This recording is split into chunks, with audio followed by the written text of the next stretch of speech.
Alors, sur le plan de l'évolution politique, bon, la dernière période, 45-2015, ça fait 70 ans. C'est curieux, il y a comme ça des périodes de 70 ans. 1870, ça a été un tournant, et puis 1940, c'est un tournant, et là, 45-2015, ça fait aussi 70 ans.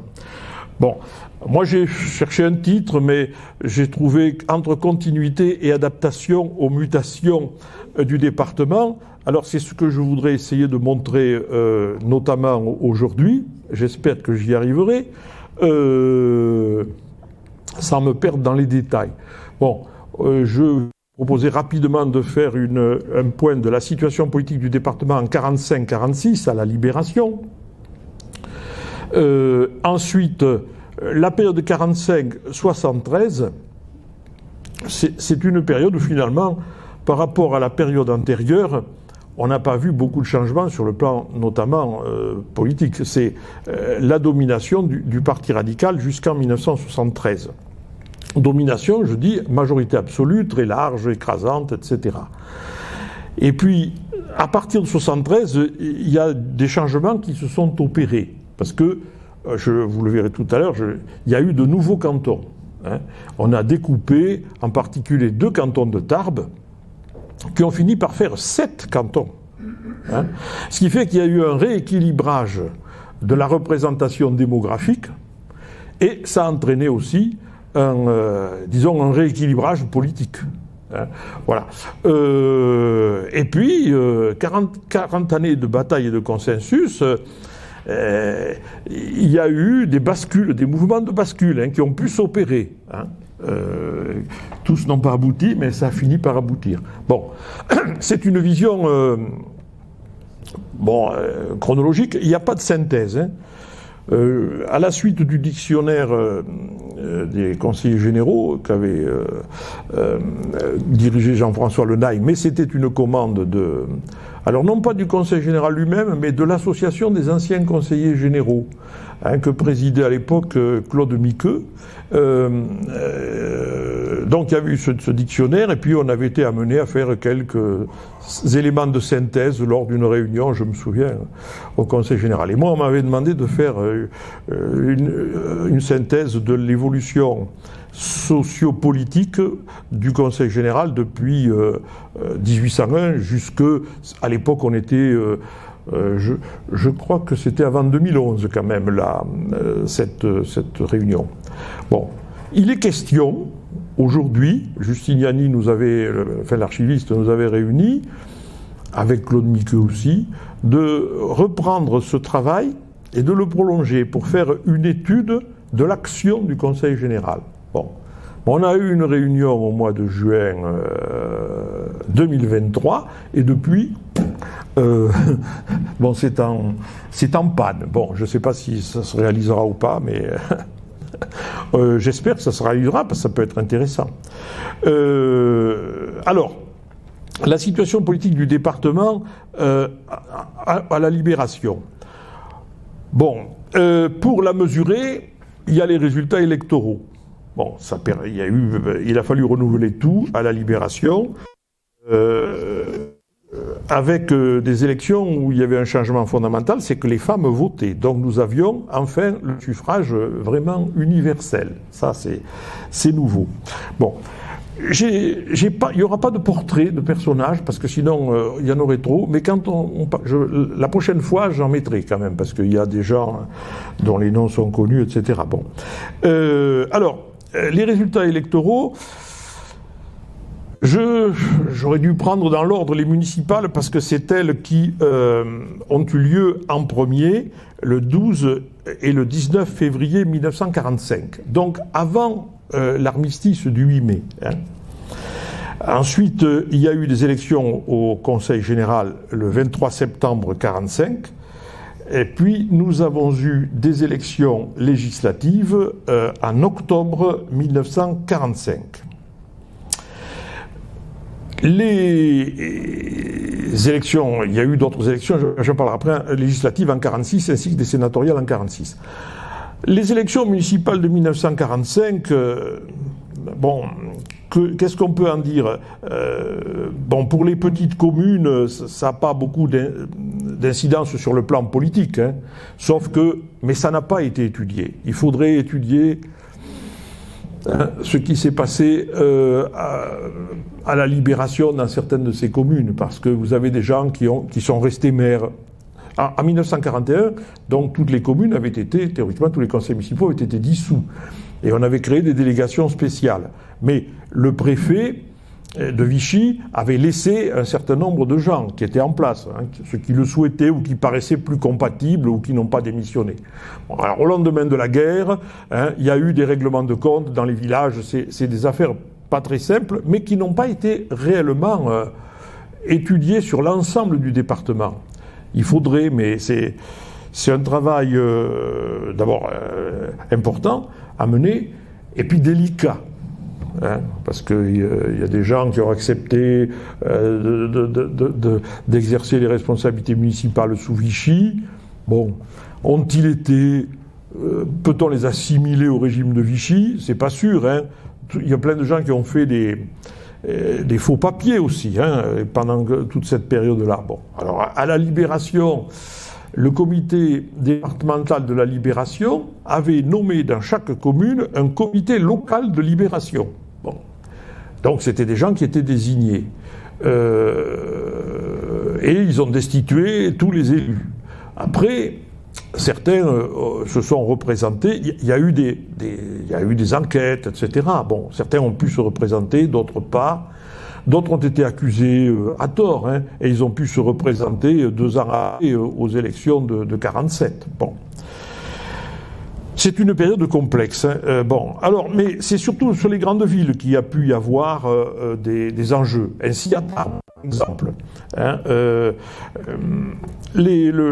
Pierre Cohoux, qui avait présidé le comité départemental de la Libération, après avoir été le chef des mouvements unis de résistance dans le département, avait préconisé, comme dans beaucoup d'endroits, ils ont voulu essayer de maintenir l'unité de la résistance, des mouvements de résistance aux élections municipales. Alors, ça a marché dans certains endroits, dans d'autres ça n'a pas marché véritablement. Bon, Cohoux est devenu maire de Tarbes, il a fait une liste, mais il y avait sur Tarbes plusieurs listes, hein. La liste d'union de la résistance était menée par Pierre Cohoux, mais Pierre Cohoux qui était un ancien radical. Néanmoins, le Parti communiste a fait sa propre liste sur Tarbes. Donc il y a eu une division assez rapidement, hein, sur Tarbes. Cohoux est resté maire jusqu'en 1947. Après, il a démissionné rapidement parce qu'il a vu qu'il ne pouvait pas maintenir la cohésion qu'il y avait avant sous la résistance. Bon, à Bagnères de Bigorre, c'est la même chose. Joseph Meignier a été candidat officiellement pour le mouvement national de la résistance. Bon, mais il a rapidement remis l'étiquette SFIO ensuite. On a à Lannemezan, on a eu, évidemment, le docteur Baragin n'a pas été contesté.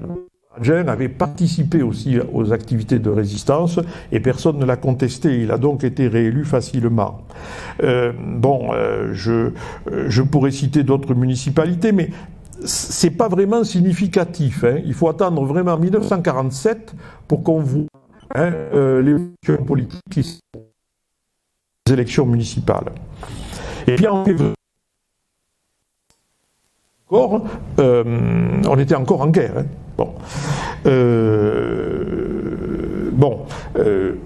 Donc, c'est pas significatif.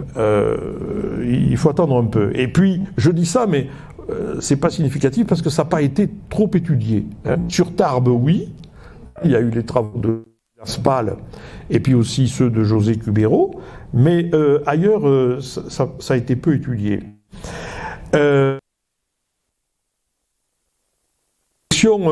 Cantonale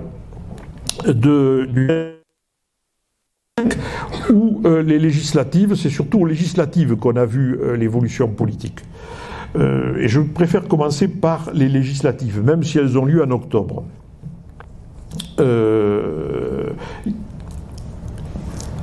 Il y a eu deux élections législatives, 1945 puis 1946. Alors, de quoi il s'agit? Le 21 octobre 1945, il faut donc élire une assemblée. La question est de savoir si on garde les institutions de la Troisième République ou si on passe à une nouvelle République.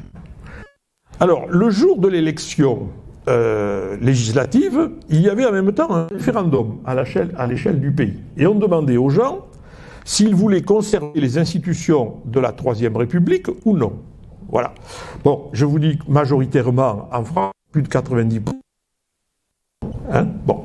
Dans le département, c'était 89,9% de non, on ne veut pas, on ne veut pas conserver la Troisième République. Alors, à partir de ce moment-là, les députés, si le oui avait adopté le maintien des institutions de la Troisième République, ils auraient constitué la Chambre des députés sur le modèle de celle qui avait été là, qui était en place depuis dans la Constitution de 1975.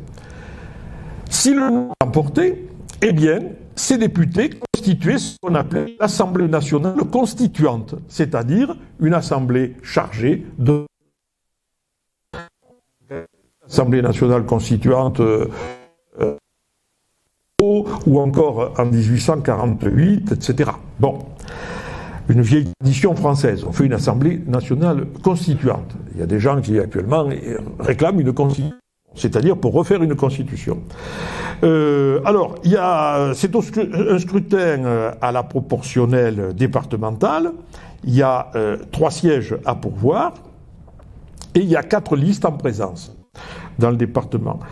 La liste qui arrive en tête, c'est la liste du mouvement républicain populaire, c'est-à-dire un parti qui s'est fondé juste à la Libération, un parti centriste de chrétiens démocrates, si vous voulez, qui était... Alors, il n'y avait jamais eu de... Le courant chrétien-démocrate en France n'a jamais pris ce nom-là. Hein. Vous n'avez pas de parti démocrate chrétien comme on en a eu en Allemagne ou en Italie. C'est à cause de la laïcité. Hein, voilà. Jamais osé. Mais nous avons eu un fort courant démocrate chrétien.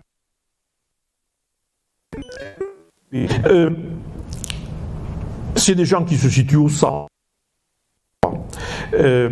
Et ils ont eu un élu. C'est eux qui arrivent en tête avec 26,9% des voix. Et ils ont un élu. Alors un personnage qui n'était pas du tout du département, mais qui avait participé activement à la résistance de la région toulousaine et dans le temps, c'était le marquis, un bancaliste d'Aragon, Charles d'Aragon. Marquis d'Aragon, qui a été largement élu dans les Hautes-Pyrénées, parce qu'il faut savoir que la droite traditionnelle, qui avait eu des élus juste avant la guerre, aucune liste. Bon, alors, c'est de la droite qui avait été élue en 1936, 36, oui, je dis une bêtise, à Pétain. Et donc, beaucoup ont été frappés d'inéligibilité. C'est le cas, par exemple, d'Armand Achillefoul. Hein, il a été déclaré inéligible et il ne se représentera plus à une élection. Il est mort en 1939, mais il participe à la vie politique. Et RP se déclare démocrate chrétien. Il a la résistance. Un des fondateurs du MRP en France, à l'époque, qui est le premier président, c'est un porte-parole de la France libre à Radio Londres, Maurice Schumann, que vous avez connu peut-être par la suite. Hein. Il a été encore ministre de Pompidou. Je crois qu'il avait été ministre des Affaires étrangères sous Pompidou, lorsque Pompidou était président de la République. Maurice Schumann. Mais la droite, donc, du département a voté et soutenu le marquis d'Aragon. Avec aussi le nouvel évêque qui les a soutenus, Seigneur Théas, qui était proche de cette mouvance-là. Bon. Alors, il y avait eu une réunion que José Cubero a racontée dans son ouvrage sur le département jusqu'en 1947. Il y a eu une réunion à Tarbes du mouvement de la résistance, de résistants, lors d'une venue à Tarbes de Maurice Schumann. Et ça s'est terminé en pugilat. Parce que il y a eu bagarre entre des résistants de l'intérieur et des résistants de l'extérieur. Ils ont traité Schumann de résistant de l'extérieur. Lui, il avait fait de la résistance au micro à Londres, quoi. Donc, il n'avait pas pris de risque, etc., etc. Bon, ça c'est terminé. Il a quitté la salle, Maurice Schumann. Cohou a essayé de maintenir une cohésion dans tout ça, mais il n'y est pas arrivé. Ça a été un moment très difficile. Bon, néanmoins est élu le marquis d'Aragon. Le marquis d'Aragon, après, c'est un personnage qui va approuver toutes les mesures sociales prises à la Libération et qui va être considéré, il avait un surnom, le marquis rouge. Il était jugé un peu trop à gauche parmi les gens de droite. Bon, il restera député jusqu'à 1951, le marquis d'Aragon. Ensuite, j'aurai l'occasion de le dire après, oui, mais le MRP va en influence ensuite quand la locale c'est Fourcade, hein, le clip. Bon, donc c'est équilibré et la droite. Deuxième liste qui arrive, alors à la surprise générale, avec 29%, mais c'est une liste radicale qui a un élu aussi, et cet élu, Baradjin. Bon. Alors, Baradjin, il faisait partie de Lannemezan depuis 1925, conseiller général depuis 1925, et puis pendant la guerre, il a aidé notamment à rendre une énorme service, au point qu'il était membre du Libération en 1944, et bon, il est venu, on en parlera du Conseil général, un personnage qui était pas contesté, sauf dans la partie radicale. Parce que ils ont désigné leurs 3 candidats à Tarbes lors d'un congrès, il est arrivé qu'en 2. Voilà. Ils s'étaient mis d'accord pour désigner un. Il n'y avait plus les circonscriptions, puisque nous étions au scrutin départemental, donc ils avaient prévu de désigner un candidat de Tarbes et du nord du département sur la liste, un candidat de l'ancienne circonscription de Bagnères-Lannemezan et un candidat de l'ancienne circonscription Lourdes-Argelès pour couvrir le département. Est arrivé dans l'ordre du congrès Pierre Maille en tête, Maître Maille en tête, Docteur Baradjin en 2e position et en 3e position René Billère. Alors, pourquoi c'est Baradjin et pas Maille? Parce que Maille, il vient de captivité, il a été dans un camp de concentration, hein, Pierre Maille, Maître Maille. Et alors, il racontait lui-même, en envoyant un petit coup de pied à René Billère, entre parenthèses, il dit, moi, n'est-ce pas, je reviens de camp de prisonnier, je ne vais pas me remettre à faire de la politique, je veux bien refaire de la politique, mais je suis avocat, je dois d'abord penser à me refaire une clientèle, parce qu'il faut que je vive. Hein. Il nous racontait, parce qu'on l'avait interrogé avec Soulet, il venait de se marier et d'avoir une enfant. Par conséquent, il fallait qu'il gagne sa croûte. Donc, je ne voulais pas être élu député. Donc il est passé à la 3e position. Et la petite pique, c'était, moi, j'étais pas professeur au lycée Théophile Gautier, c'est-à-dire que je pouvais être retrouver mon poste. Ça, à l'égard de René Billère. Alors, ça c'est vrai, parce qu'il posait là, incidemment, un problème qui est un problème de fond. Moi, c'est vrai que les gens qui appartiennent à certaines professions, qui, pendant les 4 ou 5 ans, pendant le mandat qu'ils accomplissent de parlementaires, si après ils sont battus, si ils n'ont pas assuré leurs arrières sur le plan professionnel, c'est pas évident, quoi. Bon. Donc, c'est Baradjin qui est élu.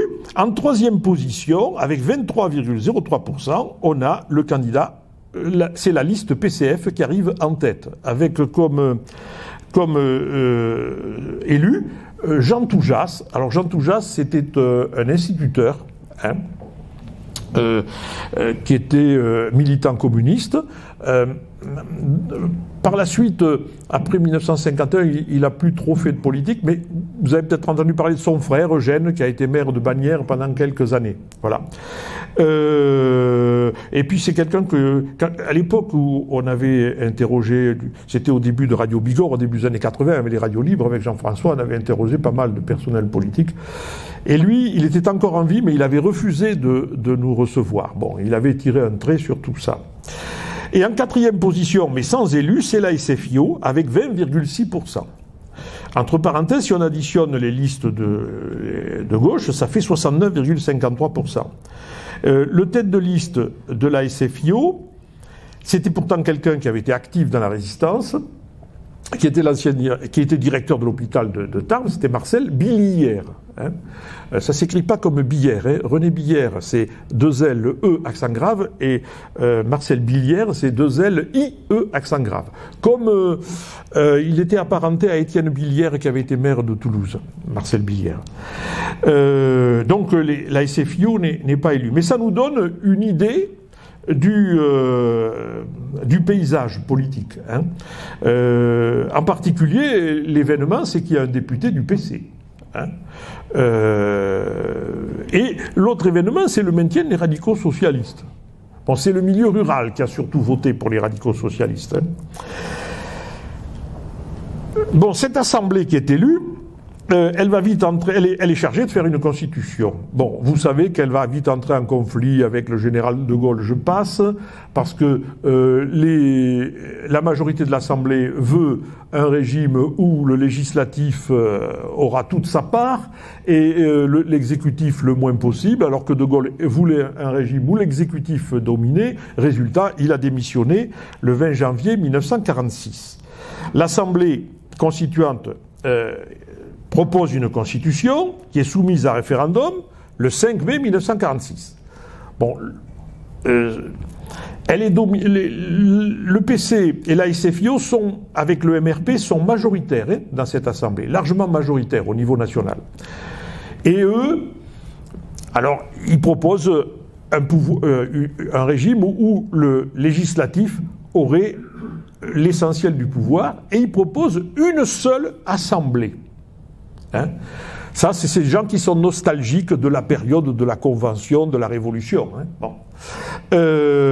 Et les autres partis, le MRP est pas très chaud d'ailleurs avec ça. Georges Bidault avait pris position contre le principe d'une assemblée unique et il défendait un système bicaméral.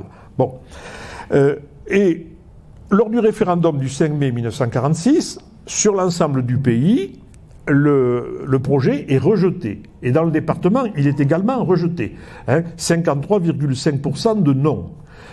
Les élus radicaux du département, comme les élus MRP, s'étaient opposés à ce projet et avaient appelé à voter non. Hein. Bon, alors qu'est-ce qu'on fait? Eh bien, on réélit le 2 juin, un mois après, on désigne à nouveau une nouvelle constituante, évidemment, parce que on n'allait pas redemander à la même constituante de refaire la même constitution. Donc on élit une deuxième constituante, et dans le département, Charles d'Aragon, on a à peu près les mêmes résultats. Hein. En quelques mois, les gens ne sont pas déjugés. Charles d'Aragon et Jean Toujas sont reconduits comme députés, mais le radical qui est élu, ce n'est plus Paul Baradjen, parce que lors d'un congrès, là aussi, départemental, les radicaux ont mis en première position René Billière, cette fois-ci. Et c'est donc Billière qui est élu le 2 juin 1946.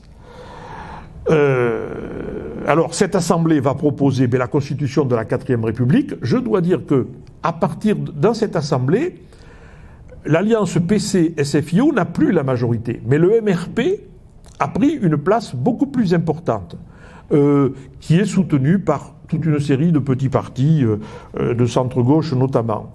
Et c'est ainsi qu'ils ont proposé le régime de la 4e République avec 2 assemblées. Et il y a un référendum le 13 octobre 1946 qui approuve la nouvelle constitution. Bon, dans le département, 53% de oui à la nouvelle constitution. Seulement 44% d'abstention. Et sur l'ensemble du pays, la constitution de la 4e République, elle a été certes ratifiée à la majorité des suffrages exprimés, mais avec quand même une quarantaine de pourcents d'abstention. Ce qui fait que ça va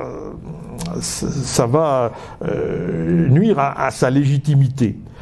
Et donc, il y a eu une 3e élection après, parce que on avait désigné une constitution, on avait mis en place une nouvelle constitution, il fallait désigner la nouvelle Assemblée nationale. Donc rebelote, au scrutin à proportionnel, de nouveau, il n'y a pas que...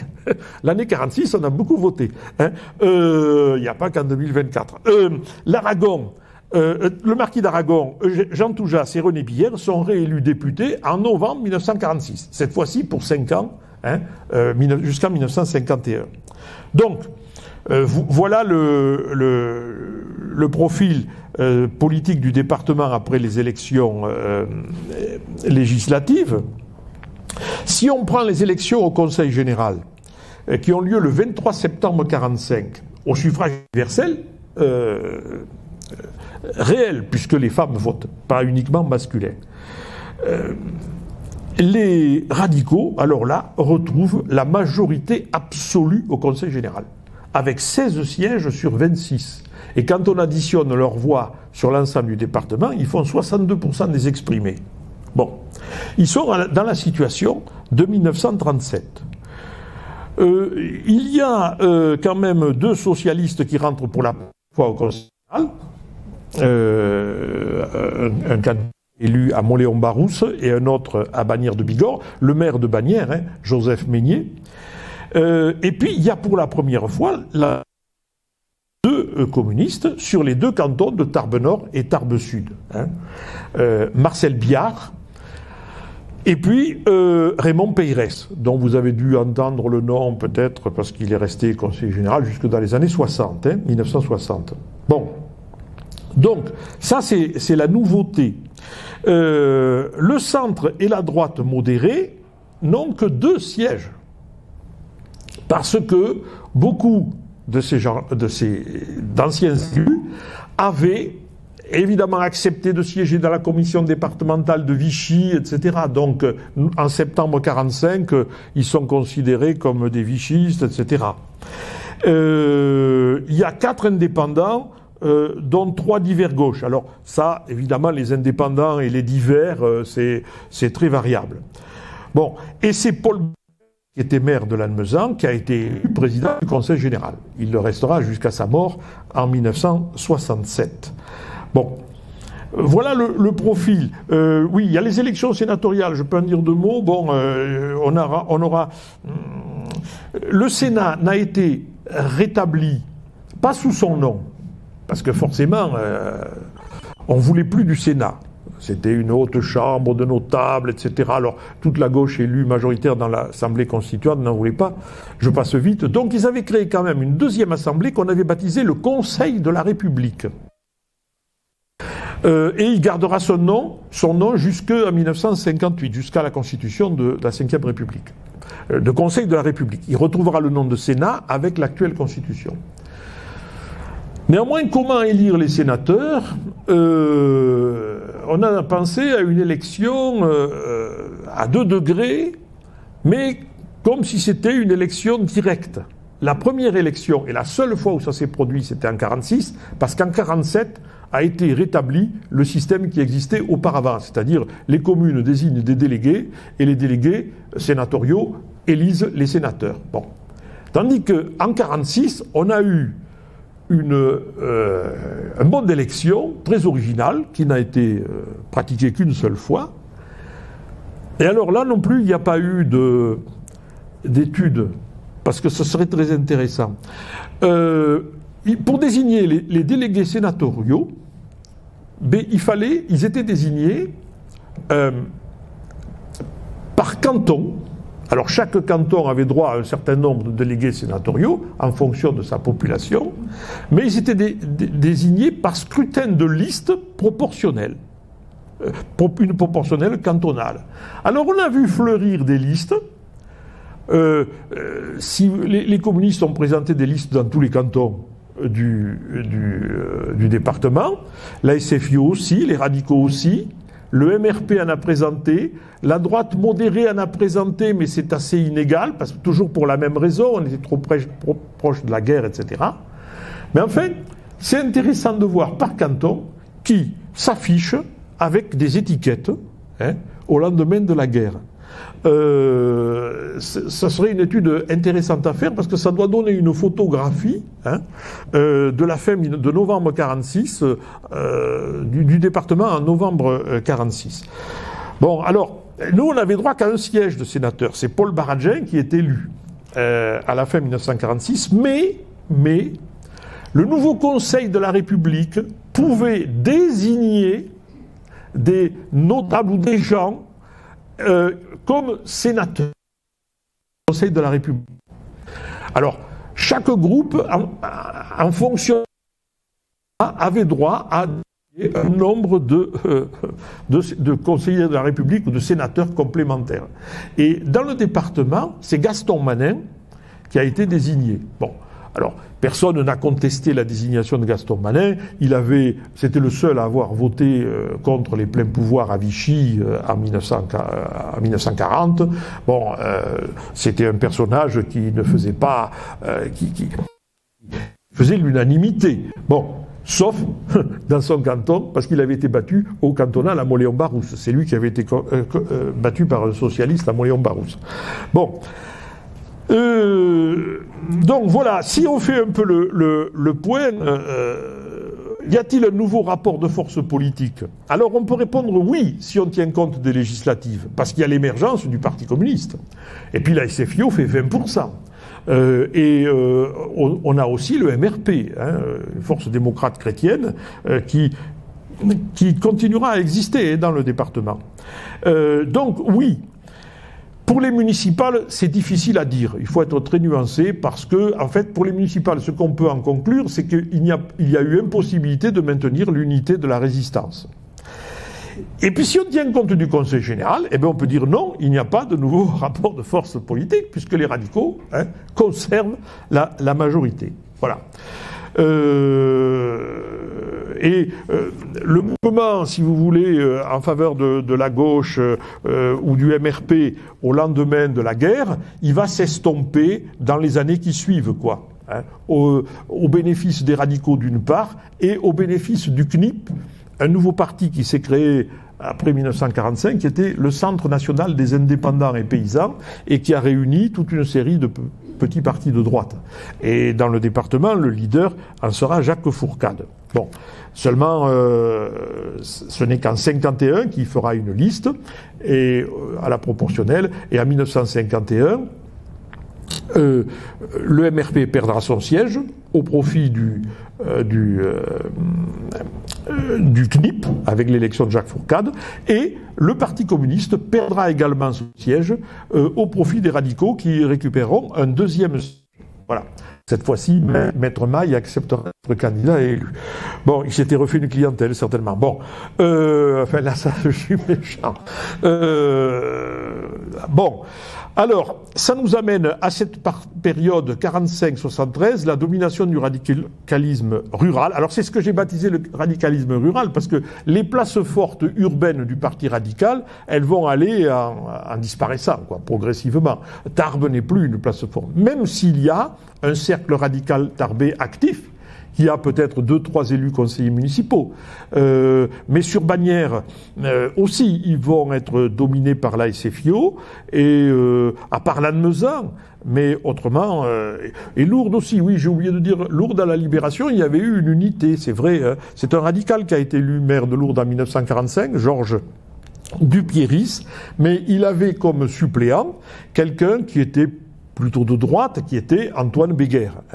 Et puis Dupierris est mort en cours de mandat, et à partir de ce moment-là, Antoine Béguer est devenu maire, et il restera maire jusqu'à sa mort au début des années 60.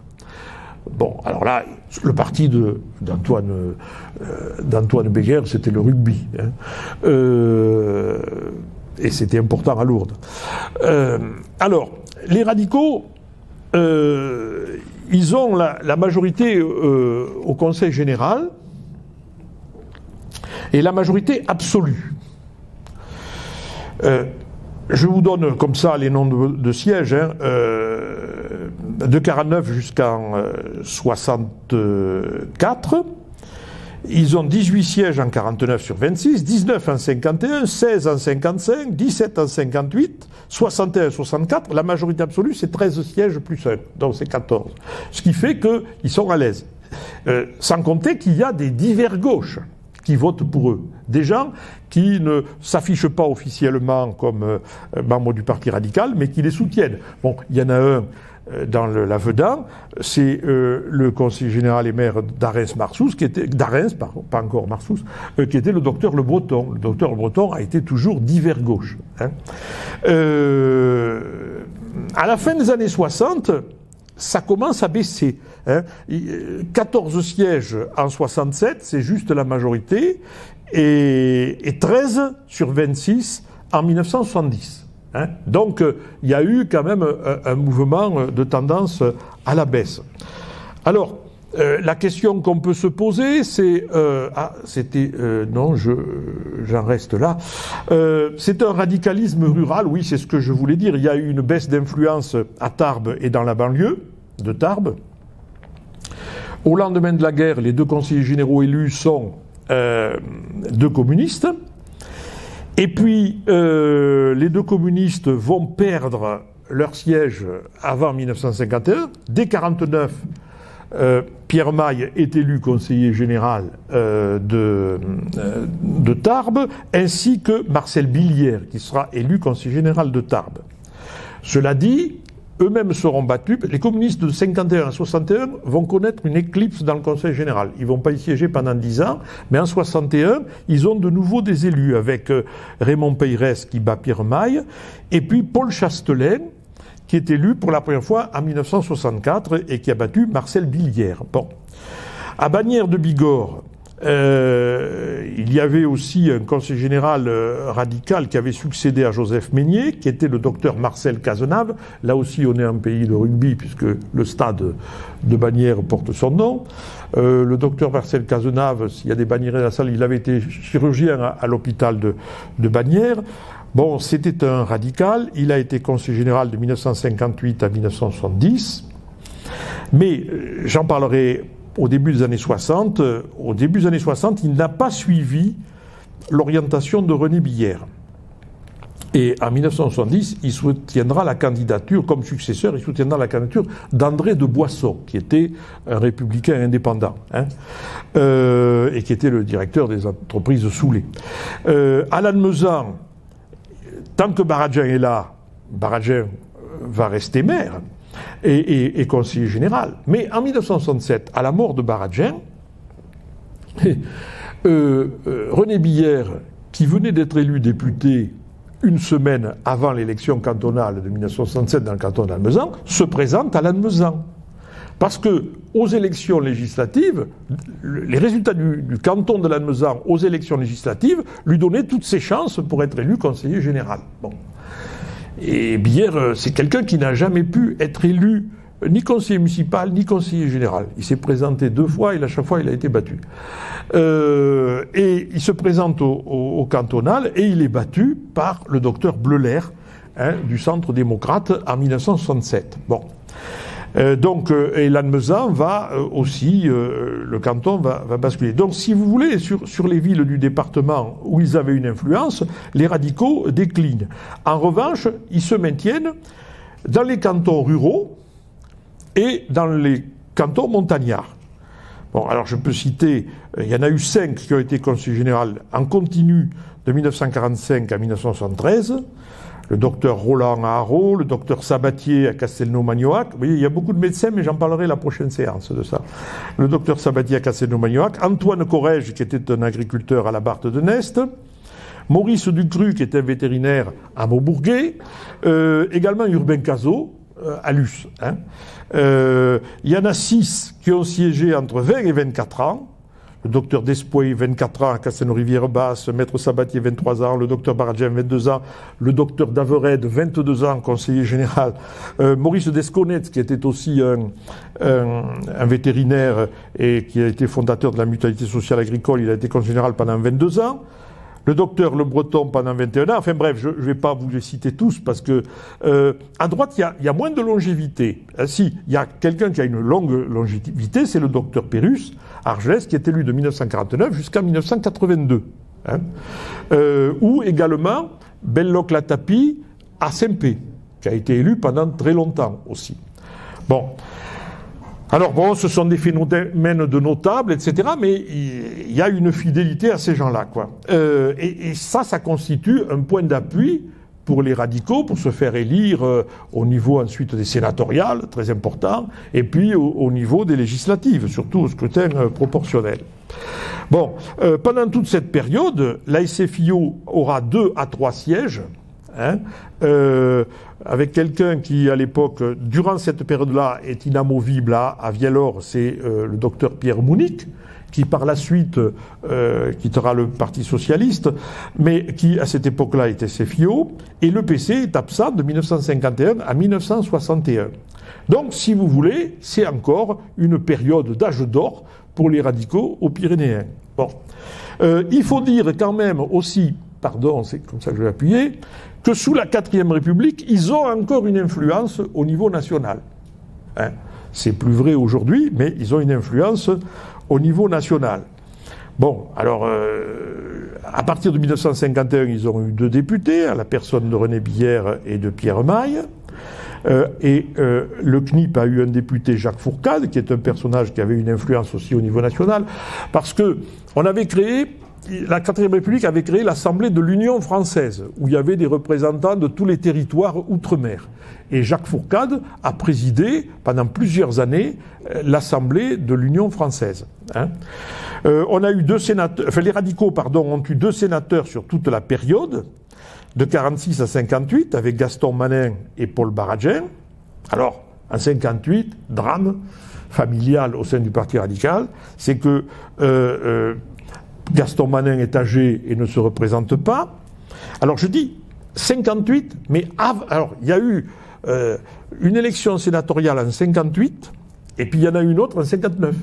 Parce que 58, c'était encore dans le cadre de la 4e République, et puis l'élection avait eu lieu au printemps, 58, et puis après en novembre, on change de constitution, donc il a fallu réélire un autre sénateur. Alors, 58, bataille, qui pour succéder à Gaston Manin, parce que personne ne conteste la candidature de Baradjen, mais on se dispute pour le 2e siège. Voilà. Bon, ça paraît anecdotique, mais il y a bagarre entre 3 personnages.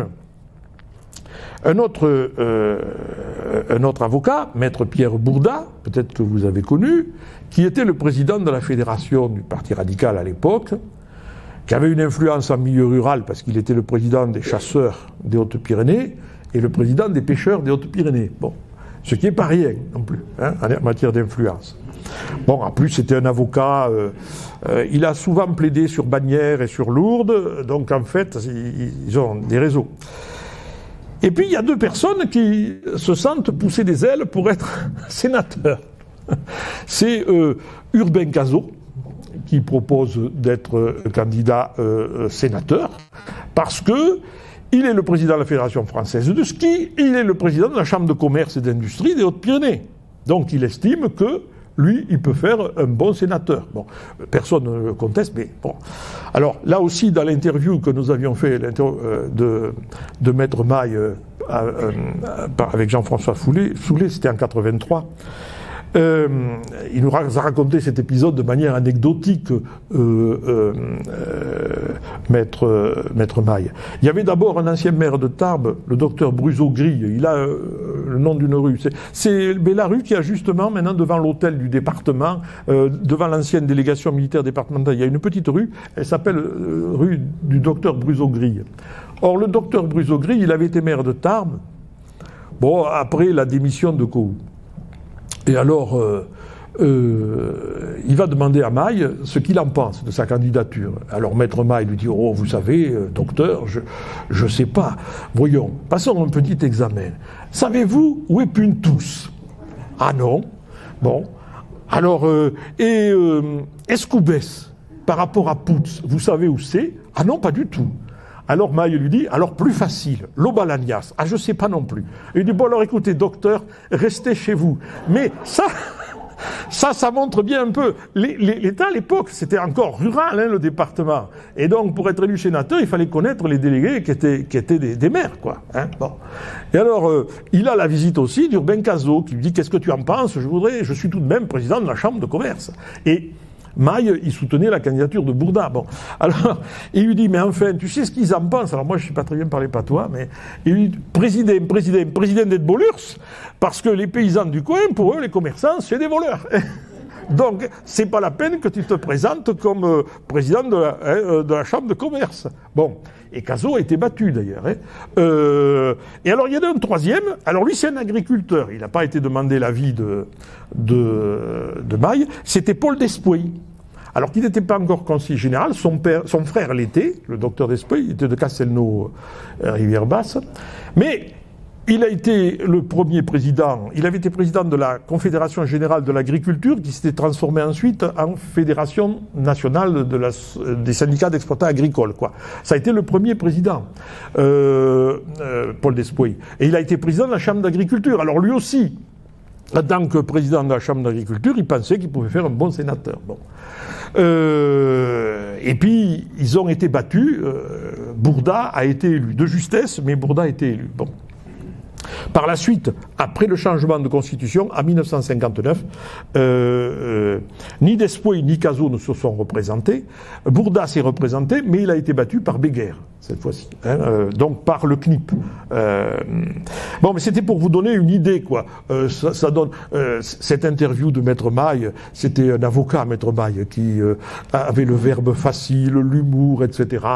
Et puis il n'était plus rien quand on l'avait interrogé avec Soulet. Alors, c'est toujours pareil, quand on a fini sa carrière, on se permet de dire des choses où on a pris du recul, quoi. Bon,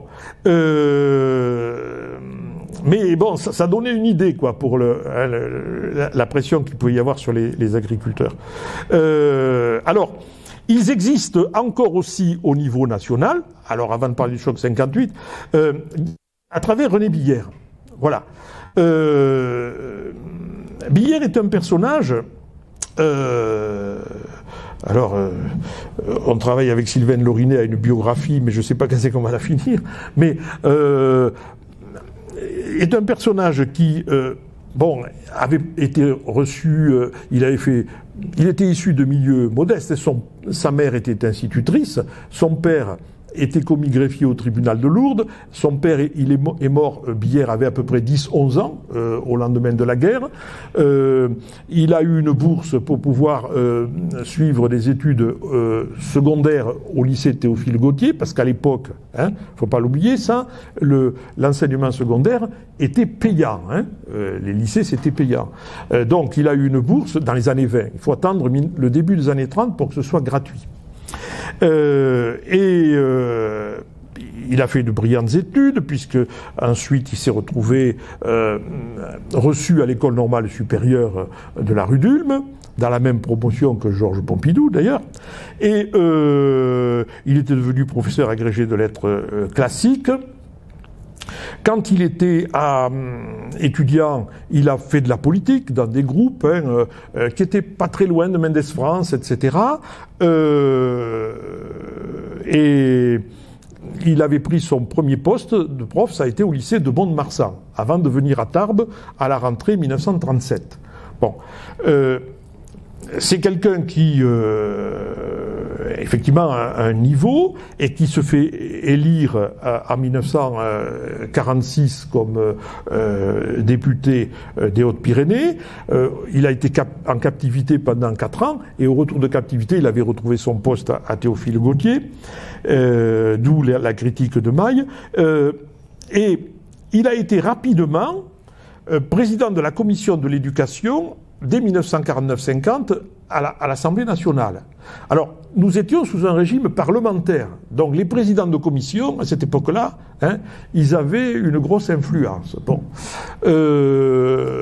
En plus, Édouard Herriot était le président de l'Assemblée nationale. Édouard Herriot avait la même formation que Billère.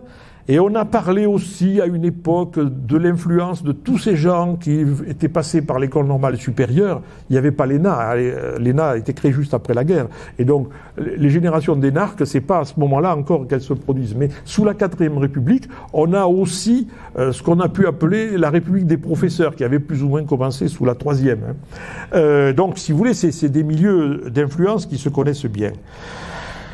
Billère, dans le Parti radical, il a pris tout de suite la ligne de Mendes France, au point qu'il a été secrétaire d'État de Mendes France en 1954. Bon. Et ça lui donne une influence dans le département, vous vous rendez compte. Bon.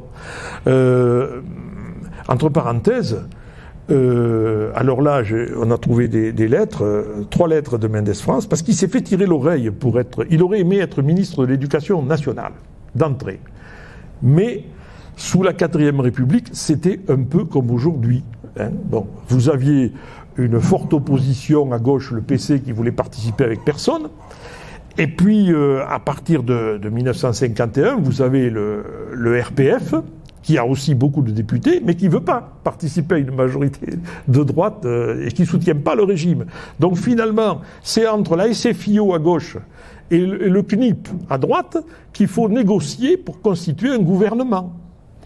Et donc, pour avoir le soutien, ou le soutien sans participation, comme on dit, ou l'abstention, parce que si on s'abstient, ça permet de faire passer. Bon, certains appellent ça aujourd'hui, je ne sais plus comment, le pacte de non-censure. Bon, c'est ça en fait. Qu'est-ce que vous allez proposer? On discute. Bon, donc Mendes France, quand il a composé son gouvernement, juste après la défaite de Dien Bien Phu, il a dû discuter avec les parlementaires de l'Assemblée nationale, tels qu'ils étaient, quoi.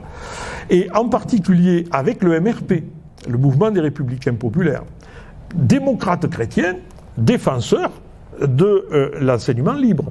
C'est eux qui avaient fait voter la loi Barranger en 1951. Et qui s'est opposé fermement à la loi Barranger en 1951? Le président de la commission de l'éducation, René Billère, qui est passé pour un bouffeur de curé. Et maintenant on le sait ça. Le MRP a mis son veto à Mendes France en disant on vous soutient, mais on ne veut pas Billère à l'éducation nationale. C'est comme aujourd'hui, il y a des gens qui vous disent on vous soutient, mais on ne veut pas Retailleau ou on ne veut pas un tel à tel endroit. Ce sont des pratiques, ça, parlementaires, mais c'est au niveau de principe, parce qu'il ne voulait pas que Billère devienne ministre de l'Éducation nationale, sachant qu'il s'était opposé à tout financement de l'enseignement privé. Alors de là à le faire passer pour bouffeur de curé, c'est une erreur, parce que Billère était un catholique pratiquant. Mais c'était lui, ça ne regardait que lui. Et les gens ne le savent pas, quoi. Bon. Quand il était à Argès, je ne sais pas s'il allait à la messe à l'église d'Argès, mais il allait à l'église de Serres, en Lavedan, en tout cas. Où sa mère avait été institutrice et où il y avait connu des gens. Bon. Donc, bon. Et ce personnage... il n'avait pas eu ce qu'il voulait, donc Mendes ne peut pas l'avoir. Et on a 3 lettres de Mendes France qui lui dit « Mais vous n'êtes pas pressé de devenir ministre. J'ai besoin de vous comme secrétaire d'État. » Et il en a fait un secrétaire d'État auprès du président du Conseil. Donc, en fait, il travaillait avec lui. Il servait un peu de porte-parole. Il avait été chargé d'une réforme, mais qui n'a jamais vu le jour, de réforme de l'administration. Bon. Et quand en 1956, il y a les élections que gagne, alors là aussi, ambiguïté, les élections de 1956, celui qui a tiré la gauche aux élections, le Front républicain, ça s'appelait comme ça en 1956, la gauche non communiste, c'était Mendes France. Député que la SFIO, et selon la tradition parlementaire, le président Coty a appelé comme président du Conseil Guy Mollet, aux grandes dames de Mendes France, qu'il n'a jamais trop bien digéré. D'ailleurs, il a claqué la porte moins d'1 an après. Il a été ministre d'État, etc. Mais On le sait aujourd'hui, Mendes avait donné à Mollet une liste de radicaux à faire rentrer dans le gouvernement. Et en tête de la liste, il y avait René Billère. Bon. Donc Billère s'est retrouvé ministre de l'Éducation nationale en 1956. Après, quand Mendes a claqué la porte, il est devenu ministre d'État. C'est pour ça qu'on le voit monter l'escalier de l'opéra Garnier à Paris aux côtés de la reine d'Angleterre en 1957 lors d'une visite lors de la visite officielle de la reine Elisabeth, la première. Bon. Alors lui, dont le grand-père était un ouvrier paysan ou l'arrière-grand-père dans le Gers, dans un petit village du Gers, ça faisait promotion sociale grâce à l'école. Donc il est ministre d'État en 1957 et puis il va rester ministre dans les gouvernements qui vont suivre. Le gouvernement Bourgès-Monoury après la chute de Mollet et le gouvernement de Félix Gaillard après la chute de Bourgès-Monoury. Bon, ça tombait, ça durait 6 mois quoi. Maintenant on a vu plus court quand même. Hein. Et alors, c'est un personnage qui donc a un rôle, mais alors est-ce qu'il est modeste parce qu'il a refusé à deux reprises, notamment en 1957, la présidence du Conseil. Il a refusé à Coty la présidence du Conseil. Alors maintenant on en a des éléments. Hein. Il se sentait pas, comme il avait dit, la capacité à diriger le gouvernement en 1957. Il connaissait rien en dehors de l'éducation. Lui, il considérait qu'il ne connaissait rien. Coty lui a dit mais non, parce que au moment de l'affaire de Suez, Coty est malade et c'est Billère qui le remplace. Donc Coty lui dit mais moi je vous ai vu à l'œuvre, donc vous pourriez. Non, il n'a pas voulu. Alors pas micro, mais ça fait rien. Selon sa fille, c'est Madame Billère qui lui avait dit c'est moi ou Matignon. Bon. J'en sais rien. C'est possible.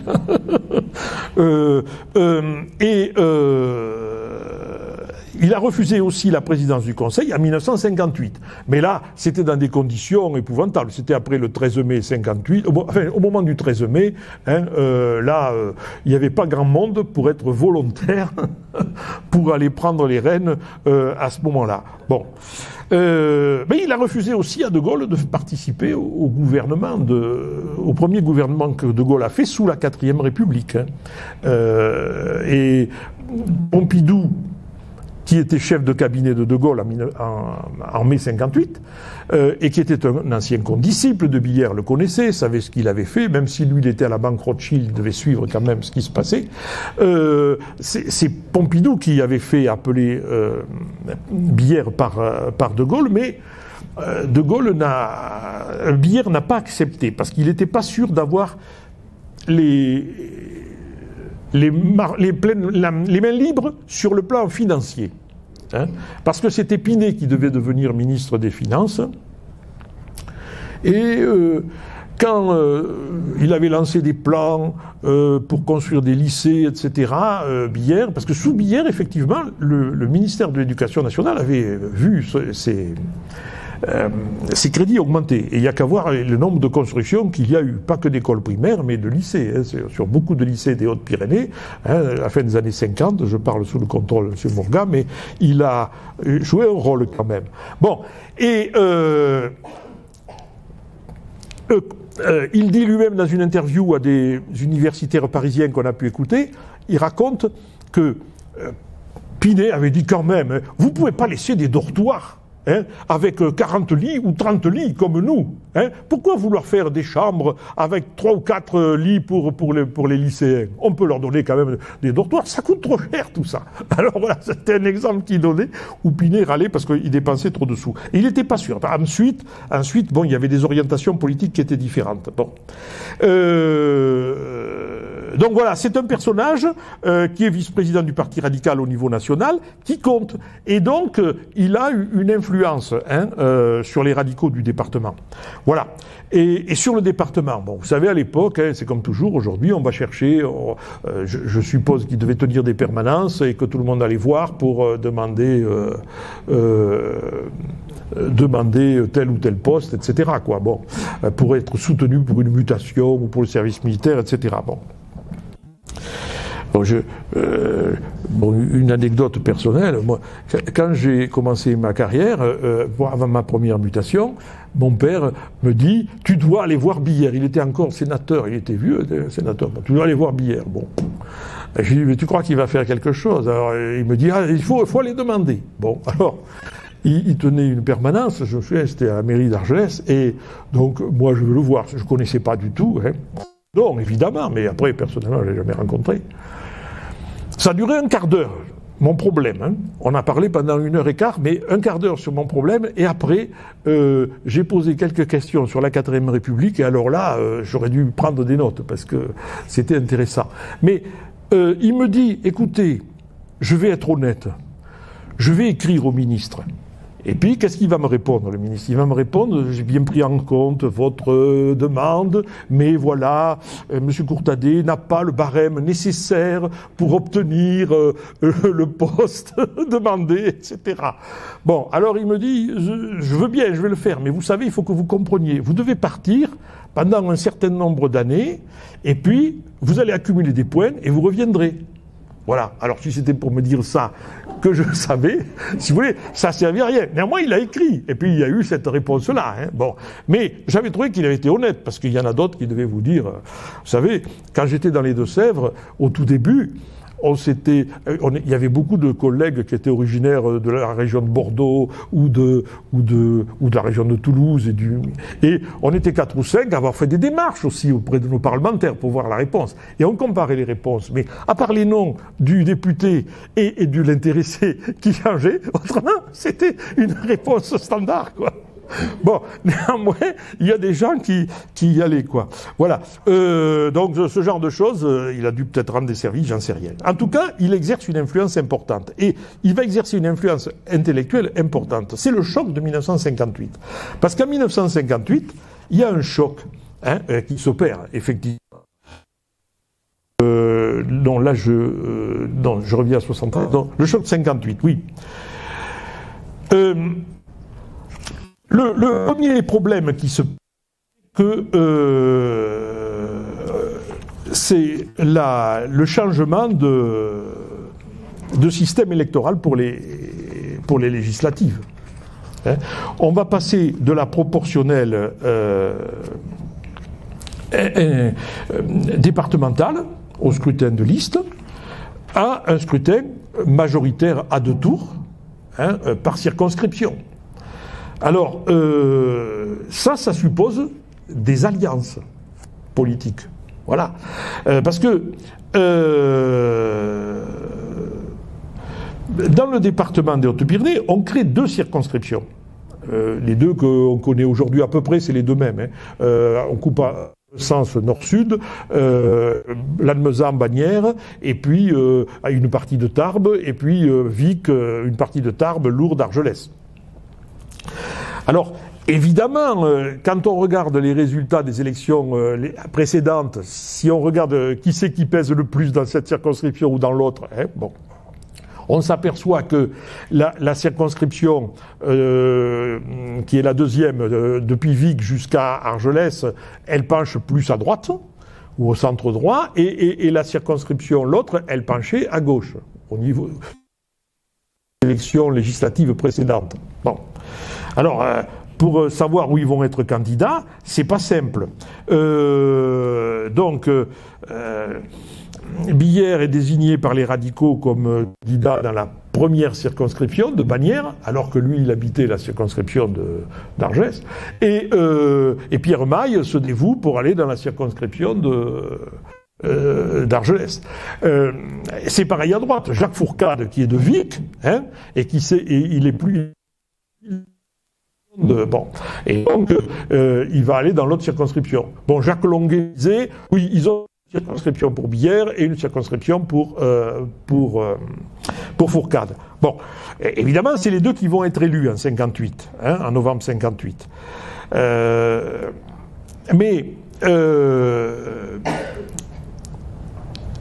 les socialistes ont présenté des candidats aussi, la SFIO en 1958. Bon, autrement dit, Billère va prendre conscience localement, avec d'autres, avec certains SFIO, et en particulier avec André Guerlain, qui apparaît déjà dans le département, pour la nécessité de faire une alliance. Parce que sinon, s'il n'y a pas d'alliance avant l'élection, on va se faire concurrence et un jour ou l'autre, on va disparaître.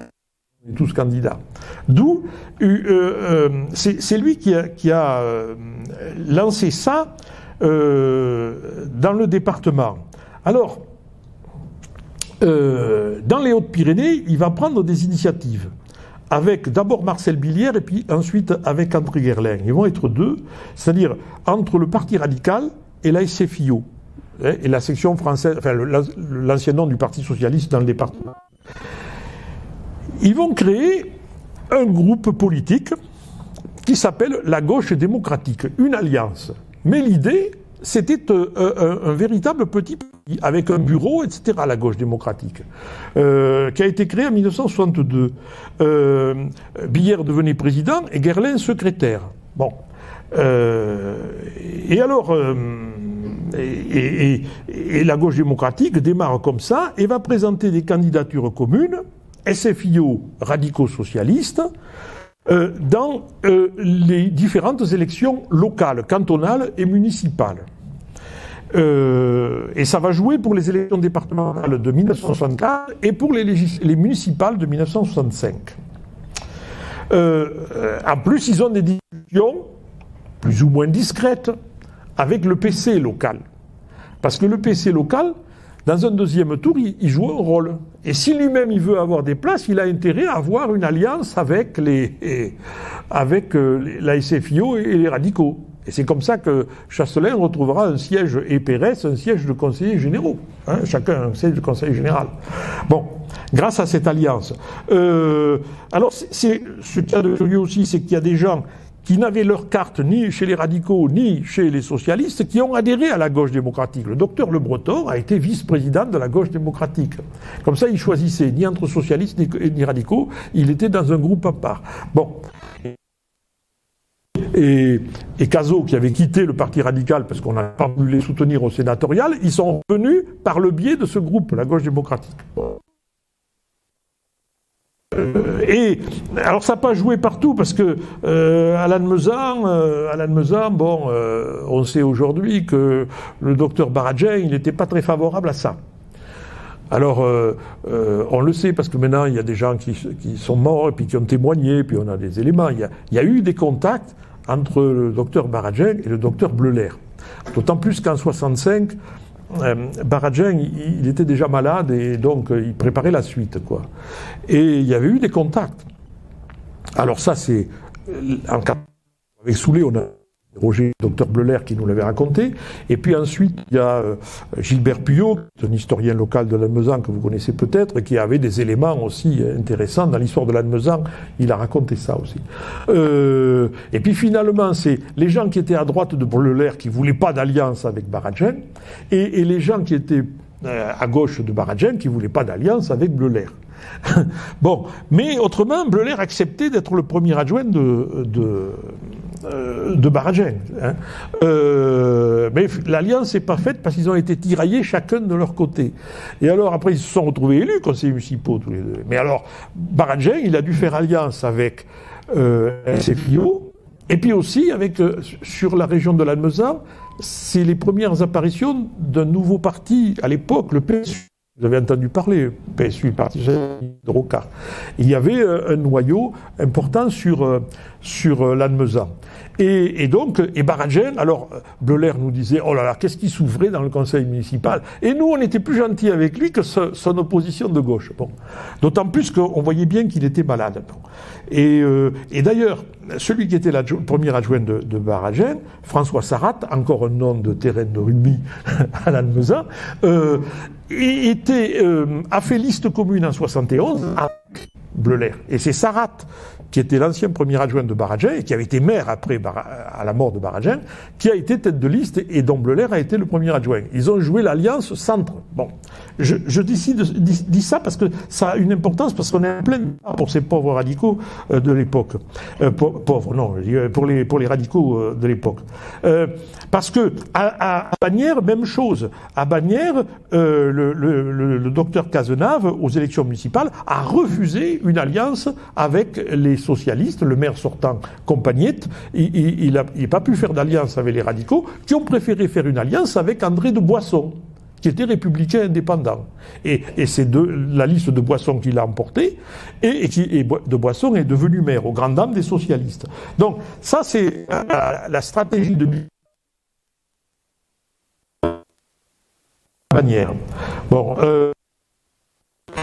elle a été suivie notamment à Argelès, et surtout au second tour, les accords de désistement à Argelès en 65 entre le PC a permis à la liste de Coicqui, qui n'avait qu'un élu au premier tour, d'avoir tous les sièges qui restaient au second tour, d'être minoritaire, mais d'avoir tous les sièges. Donc, c'est-à-dire qu'ils ont intégré rapidement le nouveau système. Hein? Bon,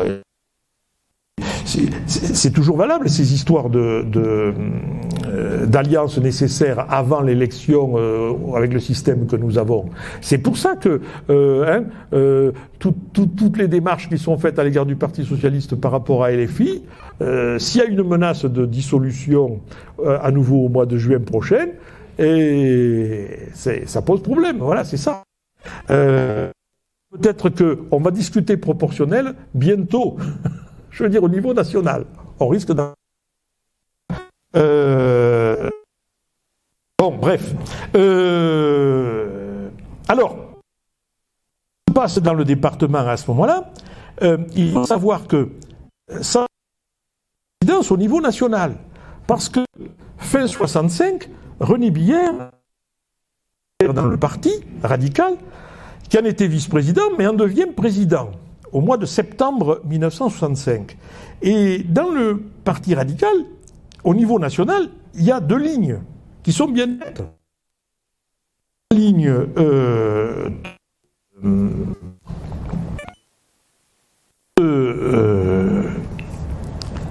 Maurice Faure, Félix Gaillard, puis Maurice Faure, vous avez entendu parler Maurice Faure, maire de Cahors, etc., qui eux sont favorables à une alliance au centre. Et René Billère, il est partisan d'une alliance à gauche. Alors, je devrais dire deux mots quand même un peu de ce qui se passe ailleurs. Parce que jusqu'en 62, c'est-à-dire jusqu'au moment où l'Algérie est finie, plus ou moins derrière De Gaulle. Bon. Puis à partir du moment où la guerre d'Algérie est finie, que De Gaulle met sur le tapis l'idée d'élire le président de la République au suffrage universel, direct, on va assister à une rupture à droite aussi. Hein. Une partie de la droite n'accepte pas ça. Hein. Et d'ailleurs, si la censure est votée en 1962, c'est une censure qui est votée avec des gens venus de la droite et de la gauche, mais parce qu'ils s'opposent au principe de l'élection du président de la République au suffrage universel direct, parce qu'on les dépossède à eux, hein, de leur pouvoir, puisque jusque-là, c'était les deux assemblées qui élisaient. Même un peu plus, parce que c'était un collège élargi. Alors, il y a le CNIP, par exemple, le Centre national des indépendants et paysans, qui avait comme vieux leader à l'époque encore, mais bon, c'est la fin, mais il a fait un beau discours à l'égard de Pompidou pour justifier le nom. Paul Reynaud, hein, dernier grand discours qu'il a fait à l'Assemblée. Et en fait, le leader véritable, c'est Antoine Pinet. Hein, et Antoine Pinet ne suit pas De Gaulle dans cette affaire. Sauf que y a un jeune, pour l'époque, qui, lui, va suivre De Gaulle. Il est secrétaire d'État aux Finances, c'est Valéry Giscard d'Estaing. Et il va y avoir une scission au sein du CNIP. Les républicains indépendants naissent d'une scission avec le CNIP parce qu'ils soutiennent De Gaulle et ils vont le suivre. Mais le CNIP, donc, se retrouve dans l'opposition à De Gaulle. Au centre, le MRP, c'est la même chose. Le MRP, dirigé par un jeune aussi, Jean Le Canuet, dont vous avez ce nom qui vous dit quelque chose. Et il est aussi dans l'opposition à De Gaulle. Or, CNIP et MRP cherchent à constituer une grosse force centriste, de façon à s'opposer à De Gaulle. Bon, bref, c'est une sorte de UDF avant l'heure. Ils ont créé un nouveau parti qui s'appelle le Centre démocrate, dont Le Canuet a été le premier président. Mais alors se pose pour les radicaux, alors à gauche évidemment le PC est toujours isolé, volontairement, on est en pleine guerre froide, etc. Après, les choses changent à partir de 64. 64, c'est la mort de Maurice Thorez. Et l'arrivée à la tête du parti de Waldeck-Rochet, ça vous dit peut-être quelque chose, Waldeck-Rochet, qui va entamer des négociations, lui, avec la SFIO. Et puis la SFIO est toujours aux mains de Guy Mollet, à gauche. Et alors les radicaux, ils sont coincés entre les deux. Parce qu'une partie des radicaux, dont Maurice Faure, sont favorables à une alliance avec le centre démocrate. Il est farouchement anticommuniste, Maurice Faure. Et il est favorable à une alliance avec le centre démocrate, et il en sera vice-président du centre démocrate. Voilà, bon. Et alors que Billère, lui, il est partisan d'une alliance avec la SFIO. Et puis il y a un tout petit parti de gauche qui s'appelle la Convention des institutions républicaines, qu'a refondé un ancien ministre de la 4e, battu en 58, devenu sénateur, un certain François Mitterrand. Il avait fondé un petit parti, la Convention des institutions républicaines. Bon, et Billère est partisan d'une alliance avec tous ces gens-là, côté gauche. Et donc le Parti radical, il est au bord de l'implosion à cause de ce système majoritaire, quoi, de tour. Alors, dans le département, le CNIP et le MRP ont une influence. Les gaullistes n'ont jamais eu beaucoup d'influence dans le département, ni à cette époque-là, ni aujourd'hui. Jacques Longuet disait, qui était pourtant lui membre du RPR, mais il écrivait dans ses chroniques de Bigorre, c'est normal, on captait mal la radio de Londres pendant la guerre. Bon, voilà. Ça, c'est les interprétations de Longuet. Mais, dans le fond, c'était peut-être pas tout à fait vrai, mais faux. Mais bon, c'est vrai qu'il y avait une méfiance à l'égard de Gaulle dans le département. Et donc, le CNIP, une partie du CNIP avait rejoint le centre démocrate. Parce que ici, c'était le président, ça a été Bleuler, mais vice-président, il y avait Pierre Pérusse. Il a été au centre démocrate, alors qu'il avait été au CNIP avant. Mais c'est des gens qui sont passés à ce moment-là, quoi. Donc, on a cette évolution. Alors, donc ça, c'est l'évolution dans le parti. Quand en 1965, Billère devient président du parti à la suite de Maurice Faure, tous les 4 ans ils renouvelaient leur président, eh bien il va orienter, parce qu'il va orienter le parti radical vers la gauche. C'est quelques semaines après que se crée l'embryon de la FGDS et aussitôt après qu'ils soutiennent la candidature unique de Mitterrand au présidentiel. Parce que jusque-là, il y avait couru une idée, mais c'est Jean-Jacques Servan-Schreiber qui, dans l'Express, avait parlé de la candidature de Monsieur X, qui allait être le candidat qui allait tout révolutionner, etc., et s'opposer à De Gaulle. Et derrière Monsieur X se cachait Gaston Defferre. Mais la majorité de la SFIO ne voulait pas d'une candidature de Fer. Parce que c'était la candidature de Fer se présentait comme une candidature centriste. Enfin, une alliance entre les démocrates, le centre démocrate, l'ex-MRP, si vous voulez, et la SFIO. Et ça, une majorité n'en voulait pas. Et dans le département, ils sont dans ce cas-là. Ils sont favorables à une alliance à gauche. Et donc, si vous voulez, ce qui va se passer à partir du congrès radical de septembre 65, soutien à la candidature de François Mitterrand, création de la FGDS qui aura une structure en 1965, et à partir de 1966 jusqu'à 1968, je ne sais pas si vous vous souvenez, mais ça voulait dire la fédération de la gauche démocrate et socialiste. Alors, ça, c'était un truc de Billère qui voulait pas qu'on dise FG SD, parce que FGSD, ça faisait Fédération de la gauche social-démocrate. Alors, des gens ne se disaient pas, chez les radicaux, on ne voulait pas entendre parler de social-démocratie. Dans un congrès à Toulouse, où il avait défendu cette idée, il avait dit, mais les socialistes sont des sociodémocrates, mais nous sommes des démocrates sociaux. Bon, subtilité de langage. Mais, bon, ça pouvait aller loin, ça, hein, au niveau national, et plus encore dans les Hautes-Pyrénées. Il y a eu un congrès fondateur de la section locale de la FGDS ici, il y avait 1000 personnes à Séméac, en présence de Mitterrand et de Guy Mollet, de Billère, et puis la Convention des institutions républicaines avait recruté des gens dans le département. Mais ils avaient été chercher, bon, beaucoup d'enseignants. En particulier, c'est Louis Laspal, qui était prof d'histoire à Théophile Gautier, qui présidait la Convention des institutions républicaines. Il y avait Crabeau là-dedans. Alors, j'en ai parlé avec Crabeau, d'ailleurs, qui est très âgé aujourd'hui, mais qui me dit, oh oui, on constitue un think tank. C'est nous qui fournissions les idées. Ils avaient un journal qui s'appelait un journal dont un des rédacteurs était Jean Journet, qui à l'époque était chez les radicaux, qui après, parce qu'il était opposé à l'alliance avec les communistes, quittera ne rejoindra pas le MRG. Bon, bref, vous voyez, ils ont créé des sections cantonales communes dans le département des Hautes-Pyrénées, avec des adhésions directes et des cartes communes. Donc, l'objectif, c'était une fusion.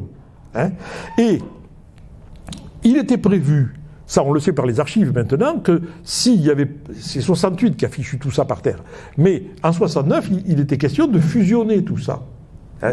Et donc on aurait eu cette fusion. Et dans un discours tenu à Bagnères lors d'un congrès local, Billère avait dit il faut créer un parti travailliste à la française. Voilà. Et au point que c'était allé jusqu'à un point où il y avait, cette époque-là aussi, 64, il ne faut pas oublier, c'est la scission de la CFTC. La majorité de la CFTC quitte la CFTC et crée la CFDT. Or, la CFTC, elle était plutôt démocrate chrétienne, centre-droit. La CFDT va basculer à gauche. Hein, bon, une autre gauche, mais à gauche quand même. Et il y a des gens de la CFDT, j'ai oublié des noms parce que j'ai pas les notes sous, mais des gens qui étaient connus sur Tarbes à l'époque, qui ont fondé un petit groupe d'action politique qui avait rejoint la section 65 de la FGDS. Bon. Et ça a marché parce qu'en 67, aux législatives, pour la première fois, André Guerlain, socialiste, est le premier député socialiste élu dans les Hautes-Pyrénées, dans la circonscription Lourdes-Argelès. André Guerlain en 67. Mais voilà, 68 est passé par là. Ils n'avaient pas prévu mai 68. Bon. Pouvait-on prévoir mai 68? Parce qu'aujourd'hui, 68, il faudrait... Bon, maintenant, on sait bien, il y a deux mouvements dans 68. Il y a effectivement un mouvement social, mais il y a ce qu'on appelle aujourd'hui un mouvement sociétal. Hein. Bon, la jeunesse étudiante qui manifeste, elle veut un certain nombre de réformes de société. Après, évidemment, elle va soutenir des réformes sociales, etc. Mais ça n'avait pas été prévu, quoi. Mitterrand dit à l'époque, dans un Paris Match de l'époque que j'ai retrouvé, une interview assez longue, il dit bon, ça rappelle la révolution de février 48. Bon, une révolution très romantique, échevelée, etc. Et eux, ils n'ont pas su dans un premier temps comment faire face, quoi. Et ils ont été aussi ringardisés. Hein, ils ont été aussi ringardisés, cette vieille gauche. Et résultat, la FGDS, elle s'est dissoute un an après, en 69. Et au sein du parti radical, René Billère a été mis en minorité à la fin 69. Maurice Faure est redevenu président du Parti radical, et pour moderniser le Parti radical, il décide de faire entrer Jean-Jacques Servan-Schreiber comme secrétaire général. Et puis il a mis le loup dans la bergerie, et Servan-Schreiber a mangé Maurice Faure. Alors, Union de la gauche sociale et démocrate. C'est ainsi qu'en 73, Abadi dans la seconde circonscription et Guerlain dans la seconde se présentent avec l'étiquette UGSD. Et les centres démocrates, ils sont devenus les réformateurs. Bon, donc, et en 78, c'est encore UGSD, et en 81, c'est UGSD. C'est après 81 que ça va se redétraquer entre eux à nouveau. Mais bon, finalement, je finirai pas aujourd'hui. Mais le choc de 58, il a obligé à des alliances. Vous comprenez, c'est ça. Et le choc de 58, ça a entraîné des reclassements considérables. Comme 2017 a été une sorte de choc, parce que beaucoup de choses ont éclaté dans nos partis politiques actuels depuis 2017, avec l'arrivée de Macron. Bon, Maurice Faure est quelqu'un qui, dans les ouvrages qu'il a pu écrire, dans 2 ou 3 que j'ai lus, il en veut vraiment à... Alors c'est curieux, parce que c'était un ami personnel de Mitterrand, Maurice Faure, pas Billère, hein, mais en 67, il était candidat non FGDS. Il a adhéré à la FGDS entre les 2 tours des élections à Cahors pour se faire réélire, parce qu'il avait besoin des voix communistes. Donc, ça a été in extremis sur un fil du rasoir. Et dans ses mémoires, il tire à boulet rouge sur